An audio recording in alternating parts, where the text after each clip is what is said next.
Welcome to this brief editorial for this special issue of Journalism Studies devoted to environmental journalism, which has been guest edited by Henrik Bødker from Aarhus University and Irene Neverla from the University of Hamburg in Germany. The various studies consider environmental journalism in Argentina, Australia, Bangladesh, France, Norway, Sweden, the UK and the US.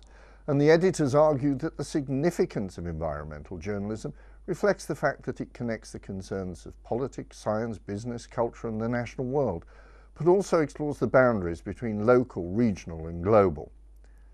But reporting environmental change creates difficulties for journalists who are often ill-equipped to resolve the uncertainties that the disputed scientific accounts of climate change offer.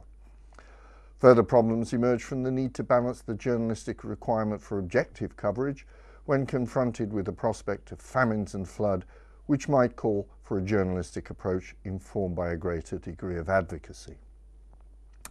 The essays here fall into three broad sections concerned with, first, case studies of media reporting of the environment; second, analysis of objectivity and advocacy in journalistic coverage of the environment and climate change; and finally, intriguingly, accounts of how substantial but non-journalistic actors and agencies, including NGOs, major corporations and think tanks, help to shape the media and public agenda on climate change, but typically in ways which too often elude public notice. Let me tell you about the essays published in this issue. After the editor's introduction, Stefan Eickhout, Jean-Baptiste Combi and Hélène Guillemot examine and analyze climate change controversies in French mass media 1990 to 2010. Adam Shahata and David Nicholas Hopman offer us a case study of Swedish and US press coverage of global warming, while Maite Mercado criticizes media representations of climate change in the Argentine press. UK scholar Anita Howarth analyzes participatory politics, environmental journalism and newspaper campaigns against GM food and crops in Britain. Janabi Das interrogates aspects of active social agency in environmental reporting in Bangladesh, while Wendy Bacon and Chris Nash report on what they describe as playing the media game, with a focus on the relative invisibility of coal industry interests in media reporting of coal as a climate change issue in Australia.